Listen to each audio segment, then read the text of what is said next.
नमस्कार दोस्तों, एक बार फिर मैं आप सबका अपने YouTube channel DRS toppers live यानी कि DTL पर स्वागत करता हूं। आज हम लोग जिस सब्जेक्ट को पढ़ने चल रहे हैं वो विषय है ज्योग्राफी। ज्योग्राफी को मेनली हम 5 पार्ट में डिवाइड करके स्टडी कर सकते हैं।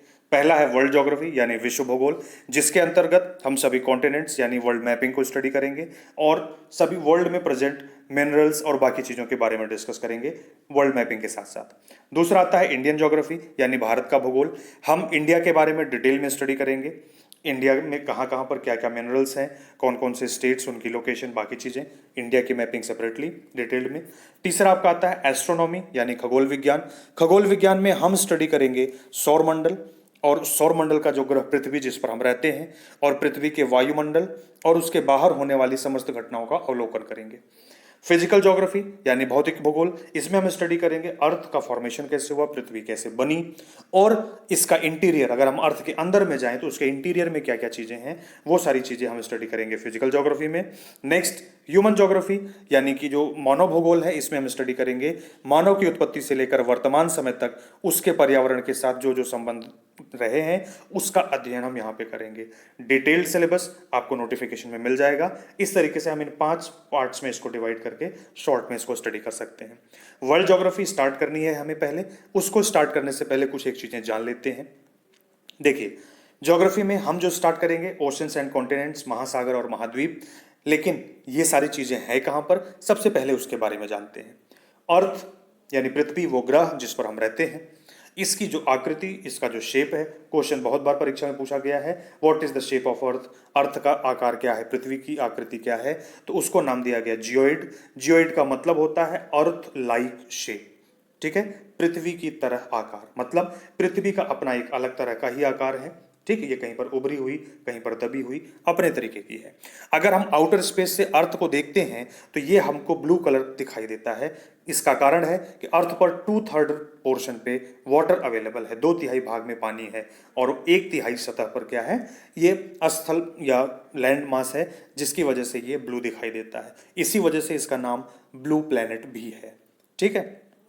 अब बात आती है कि ये जो लैंड मासेस हैं, ये जो ह्यूज वाटर बॉडीज हैं, ये अगर हम इस चीज़ को देखें तो हम कंप्लीट अर्थ को मेनली 2 पार्ट्स में डिवाइड कर सकते हैं। हम कह सकते हैं कि पूरी की पूरी earth large land masses and huge water bodies, ये 2 ही चीज़ें हैं अर्थ पे और इन्हीं 2 पार्ट में ये डिवाइडेड है। अगर आप देखो तो आपको ये लैंड मासेस दिखाई दे रहे हैं और इन लैंड मासेस के अलावा जो ये ब्लू वाला पोर्शन है, ये पूरा का पूरा क्या है, वाटर बॉडीज है। 3D इमेज में दिखाने की कोशिश करूं तो आपको अब ये दिख रहा होगा कि ये जो उभरे हुए भाग हैं ये आपका लैंड मास है पूरा का पूरा, और ये वाला पूरा पोर्शन जो विशालकाय है पूरा कंप्लीट, ये है आपका वाटर बॉडीज, ठीक है। अगर मैं इसी चीज को यूं कहूं कि सभी ओशंस, जो कंप्लीट वाटर बॉडी आपने देखा, वो एक दूसरे से कनेक्टेड है, लेकिन लैंड मासेस एक दूसरे से कनेक्टेड हैं क्या, आप देखो ये पूरे के पूरे ओशन यानी जो वाटर बॉडी है ये कनेक्टेड है पूरा का पूरा।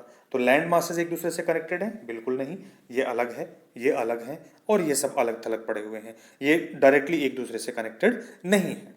ये फॉर्मेशन कैसे हुआ, ये लैंड मासेस, ये ओशन, इनका फॉर्मेशन कैसे हुआ, इन चीज़ों के बारे में हम जानना चाहते हैं, ठीक, कि ये महासागर और महाद्वीप कैसे बने, इनका डिस्ट्रीब्यूशन, ये सारी चीज़ें। तो बहुत समय से ही बहुत सारे वैज्ञानिकों का बहुत पहले से ये मानना रहा है कि ये जो north south America, Europe and Africa है, ये सब के सब एक साथ जुड़े रहे हैं। और ऐसा मानने वाला सबसे पहला जो व्यक्ति था वो था अब्राहम ऑर्टेरियस। 1956 में उसने सबसे पहले ऐसा ये पॉसिबिलिटी व्यक्त करी थी, ये प्रपोज किया था। और ऐसा पहला मैप बनाने वाला व्यक्ति था एंटोनियो पेलेग्रिनी, जिसने नॉर्थ साउथ अमेरिका, यूरोप और अफ्रीका सभी को एक साथ दिखाया था मैप में कि ये सभी लैंड मासेस एक साथ हैं, ठीक है। एक German metrologist Alfred Wegener the continental drift theory 1912 में प्रस्तावित करी। महाद्वीपीय विस्थापन का सिद्धांत एक्चुअल में ये है क्या, कॉन्टिनेंटल ड्रिफ्ट थियरी, महाद्वीपीय प्रवाह के बारे में हम डिटेल में स्टडी करेंगे। ये मेंस का एक बहुत महत्वपूर्ण टॉपिक है और इसके बारे में इसलिए डिटेल में स्टडी करेंगे क्योंकि आज के टाइम पर सबसे ज़्यादा एक्सेप्टेड थियरी यही है कि कॉन्टिनेंट्स और ओशंस के डिस्ट्रीब्यूशन के बारे में। एक्चुअल में ये एक संकल्पना थी, ये एक इमेजिनेशन था, ये माना गया था। क्या था इसके पीछे, कि ये सभी कॉन्टिनेंट्स एक अकेले एक सिंगल लार्ज लैंड मास गया। तो वेगनर ने कहा कि आज जो ये सभी महाद्वीप हैं, जो सभी कॉन्टिनेंट्स हैं, जो सभी भूखंड हैं, ये सब के सब एक सिंगल कॉन्टिनेंट मास से बने हुए हैं। और वो सिंगल कॉन्टिनेंट मास आपका चारों तरफ से ओशन से सराउंडेड था। उस लार्ज कॉन्टिनेंट पार्ट को, जो लैंड एरिया है, उसको नाम दिया पैंजिया। कहा कि ये पूरा जो लैंड मास है ये पैंजिया है, और इसके चारों तरफ जो ये वाटर बॉडी है ये है ह्यूज वाटर बॉडी। इसका नाम दिया पैंथलासा। पैंथलासा का मतलब है वाटर ही वाटर, जल ही जल, ऑल वाटर। और पैंजिया का मतलब है ऑल अर्थ। ठीक, ये माना गया कि लगभग 250 मिलियन ईयर्स एगो, यानी कि 25 करोड़ वर्ष पहले कुछ इस तरीके से पृथ्वी पर था कि चारों तरफ पानी था और ये लैंड मास था। इसके ठीक 50 मिलियन ईयर्स बाद, यानी कि 20 करोड़ वर्ष पहले, ऐसा हुआ कि ये कंप्लीट लैंड मास दो पार्ट में इनका दो नाम दे दिया गया, दो पार्ट में बंटता दिखाई दिया। इस वाले पोर्शन को कहा लॉरेशिया और इस वाले पोर्शन को कहा गोंडवाना लैंड। यानी कि अगर कंप्लीट अर्थ को अगर हम इस तरीके से बीच से डिवाइड कर दें, बीच से डिवाइड करने पर ही इसका नाम 0 डिग्री लाइन या इक्वेटर या भूमध्य रेखा का, अगर बीच से डिवाइड कर दें तो इसके ऊपर वाला पोर्शन लॉरेशिया और इसके नीचे वाले पोर्शन को क्या कहा, गोंडवाना लैंड। लॉरेशिया ही आगे चल करके नॉर्थ अमेरिका, यूरोप और एशिया बन जाता है, और ये गोंडवाना लैंड ही साउथ अमेरिका, अफ्रीका, अंटार्कटिका और ऑस्ट्रेलिया या ओशिनिया बन जाता है। इंडिया गोंडवाना लैंड का पार्ट है, जो कि आगे चल करके कैसे आगे जाता है वो आप देखिए। धीरे धीरे लॉरेशिया नॉर्थ हेमिस्फीयर में सेटल होना स्टार्ट होता है और गोंडवाना लैंड इस तरीके से, अब ये सभी भूखंड एक तरीके से एक दूसरे से टुकड़ों में टूट टूट कर अलग हो रहे हैं। ये पोर्शन इधर जा रहा है और आगे चल करके ज़्यादा नहीं, ये सारी चीज़ें 145 million years ago, 145 million years ago या 14.5 करोड़ वर्ष पूर्व जो जुरासिक एज आया, इस सभी चीज़ों के बारे में जब अर्थ के उत्पत्ति के बारे में पढ़ेंगे, ओरिजिन ऑफ अर्थ के बारे में पढ़ेंगे तो वहाँ डिटेल में पढ़ेंगे। अभी सिर्फ ये देखिए कि ये जो लॉरेशिया था, यहाँ से ये पोर्शन टूट करके अलग हो रहा है, गोंडवाना लैंड से ये पोर्शन इधर अलग हो रहा है टूट करके, ये पोर्शन अब धीरे धीरे इससे दूर जा रहा है। इस कंप्लीट पोर्शन से ये चीज़ थोड़ी सी टूट करके आगे जा रही है। अगर आप इसको पीछे देखते तो ये जो जुड़े हुए थे, यही सारी चीज़ें क्या हो रही हैं, अब ये अलग हो रही हैं। ठीक है, ये पोर्शन जो यहाँ पर बिल्कुल पास में है, आपको ये देखने को मिलेगा कि ये पोर्शन अब धीरे धीरे इससे दूर जा रहा है। और फिर धीरे धीरे 70 मिलियन ईयर्स को, यानी कि 7 करोड़ वर्ष पहले कुछ इस तरीके का फॉर्मेशन एक्सेप्टेड किया गया। और यहाँ पर जो लोकल वाटर बॉडी है, जो आपके पहले जो इनके बीच में जो ये रुका हुआ था, इस वाले पोर्शन को टेथीज सी का नाम दिया गया। क्या नाम दिया गया था, पैंथलासा के बाद वहाँ पर जो लोकल वाटर बॉडी थी इसको टेथीस सी नाम दिया गया। अब यहाँ पर क्या है कि ये जब यहाँ पर इंडिया इधर की तरफ मूव करते हुए यहाँ जाकर जब टकराएगा, ये दोनों टकराएंगे, बीच में एक ह्यूज लैंड मास उठ करके ऊपर आता है और वही आगे चल के हिमालय बनता है। ये सब अब मेंस में स्टडी करेंगे, अभी यहाँ पर सिर्फ इतना ही। और इसके ठीक ज़्यादा नहीं, 5 मिलियन ईयर्स के बाद में अभी आप देखो क्या कि साउथ अमेरिका इससे अलग हुआ, यहाँ ये पोर्शन यहाँ जुड़ा था, इससे अलग हुआ, इधर मूव कर रहा, ये इधर मूव कर रहा, ये बहुत तेज़ी से आगे जा रहा, इससे टूट कर ये अलग हो रहा है। और 65 मिलियन ईयर्स को, यानी कि 6.5 करोड़ वर्ष पूर्व क्रिटेशियस युग में ये अलग हो चुका, ये आगे जा चुका, ये भी लगभग अलग है और ये भी अलग होने की कगार पर है। आप उसके बाद में ये आपका एट प्रेजेंट फॉर्मेशन ये है आपके कॉन्टिनेंट्स का। ठीक है, ये इधर बना हुआ, ये इधर बना हुआ, ये इधर बना हुआ, ये पोर्शन, ये डिस्ट्रीब्यूशन है। और ये ओशन, ये पूरा का पूरा ब्लू पोर्शन में आपको पानी दिखाई दे रहा है। ठीक है, Asia, Africa, Europe, north America, South America, Antarctica और ये आपका हो गया ऑस्ट्रेलिया, इस पूरे पोर्शन को कहते हैं ओशिनिया। ठीक है, अब ये सभी कॉन्टिनेंट्स बन गए। कॉन्टिनेंट्स कितने हैं, 7। Asia, Africa, Europe 3, north south America 5, Antarctic 6 और ऑस्ट्रेलिया या इसी का नाम चेंज होकर के आजकल क्या है, ओशिनिया। तो ये कितने हो गए, 7। ठीक है, आगे देखिए, ये ब्लू वाटर और ये आपके continents, Asia, Europe, Africa, north south America, Antarctica and Australia या ओशिनिया। ठीक है, अब देखिए, अगर हम इन्हीं कॉन्टिनेंट्स को, इन्हीं महाद्वीप और महासागरों को अगर हम इसके बारे में और डिटेल में स्टडी करना चाहें तो हम क्या कहते हैं कि देखिए, पूरा का पूरा लैंड मास नेचुरली सेपरेट हुआ है, इसलिए डेफिनेशन में यही कहते हैं कि naturally separated broad land area on earth is called continent. ठीक है, तो जो नेचर के द्वारा सेपरेट किया गया है, अगर उसको हम एरिया के अकॉर्डिंग अरेंज करें तो वही 7 महाद्वीप, मतलब आपके पास महाद्वीप कुल कितने हैं, ओनली 7। वही 7 महाद्वीप अगर हम उनको एरिया के अकॉर्डिंग हम उनको अरेंज करना स्टार्ट करते हैं तो नंबर 1 पर आता है एशिया, नंबर 2 पर आता है अफ्रीका, नंबर 3 पर नॉर्थ अमेरिका, नंबर 4 पर साउथ अमेरिका, नंबर 5 पर आपका आता है एंटार्कटिका, नंबर 6 पर आता है यूरोप और नंबर 7 पर आता है ओशिनिया। ठीक है, ये सातों अरेंज हो गए।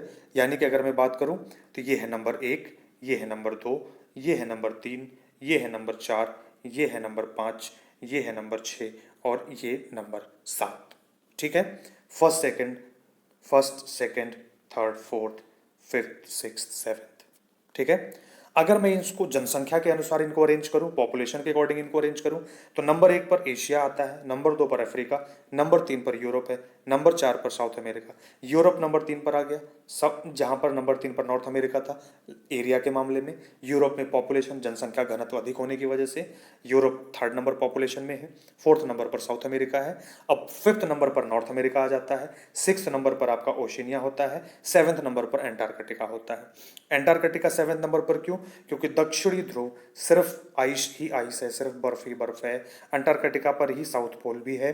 ठीक है, तो यहाँ पर सिर्फ बर्फ ही बर्फ है, तो यहाँ पर लाइफ पॉसिबल नहीं। और आप देख रहे हो कि ये भूमध्य रेखा जो इक्वेटर है इसके नॉर्थ में, यानी ये नॉर्दर्न हेमिस्फीयर, इसके ऊपर का पोर्शन कहलाता है नॉर्थ हेमिस्फीयर, इसके नीचे का पोर्शन साउथ हेमिस्फीयर। ठीक है, तो मैक्सिमम जो कॉन्टिनेंट एरिया है वो नॉर्थ हेमिस्फीयर में है और साउथ हेमिस्फीयर में भी है लेकिन कम है।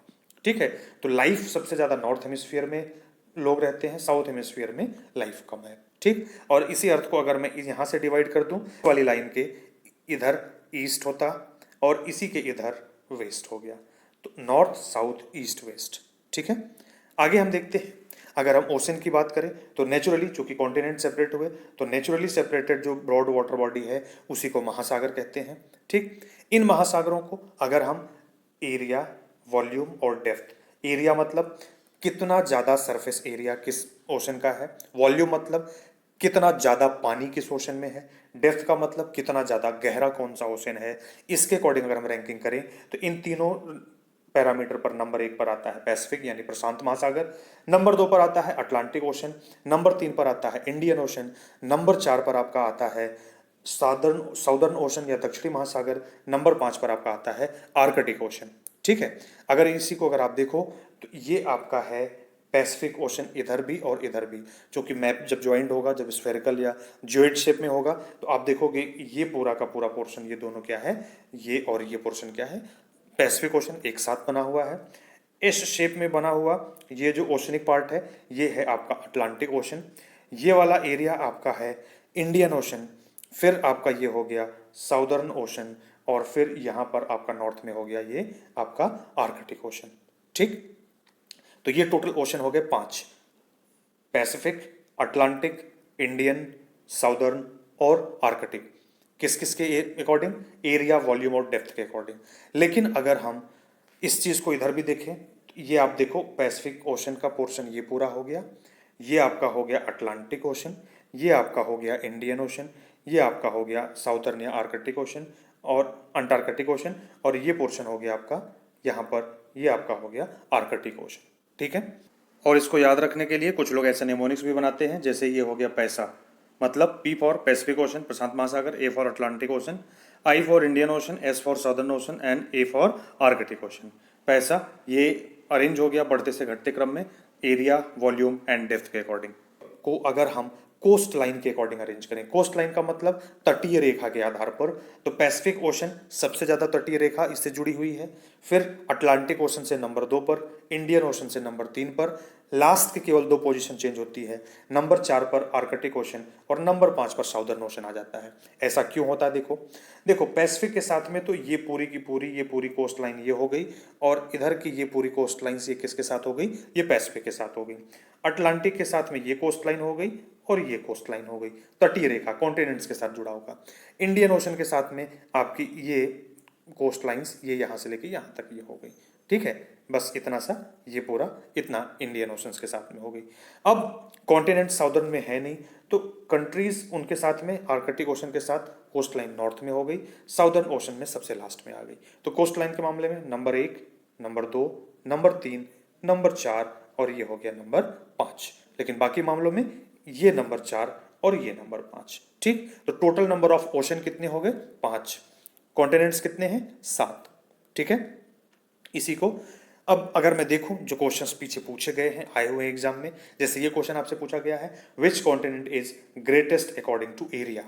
आपने इसमें आपने देखा, आपको याद है भाई एशिया सबसे बड़ा है, ऑप्शन में एशिया ही नहीं है। तो आप देखो Europe, Africa, North America, South America, इन सब में अगर मैं रैंकिंग के हिसाब से अगर मैं जाऊं, अगर आपको याद है तो अगर एशिया नहीं है तो सबसे ज्यादा एरिया उसके बाद आती है अफ्रीका के पास में। तो करेक्ट आंसर हो जाएगा अफ्रीका। इन ऑप्शंस में अफ्रीका सबसे बड़ा कॉन्टिनेंट हुआ। ठीक, अगला क्वेश्चन देखो। अब जैसे ये क्वेश्चन है कि which continent is smallest according to area, कौन सा कॉन्टिनेंट सबसे छोटा है। तो आपको पता है कि सबसे छोटा ओशिनिया है, यानी या ऑस्ट्रेलिया, वो ऑप्शन में ही नहीं है तो फिर क्या करें, परेशान हो जाए भाई। ऑप्शन तो देखो, यूरोप है, एशिया है, अंटार्कटिका है, साउथ अमेरिका है। तो आपने देखा एशिया सबसे बड़ा नहीं है, साउथ अमेरिका नहीं है, अंटार्कटिका नहीं है, सबसे छोटे थे यूरोप और ओशिनिया। उसमें कौन सा है, अब ऑप्शन में जो अवेलेबल है वो है यूरोप, तो आपका राइट आंसर हो गया यूरोप। ठीक, तो आपको अगर वो क्रम याद है, वो चीजें आपने एक दो बार देख ली मैप में, आपको याद रहेगा, तो ऑप्शन से ही आप आंसर दे पाओगे।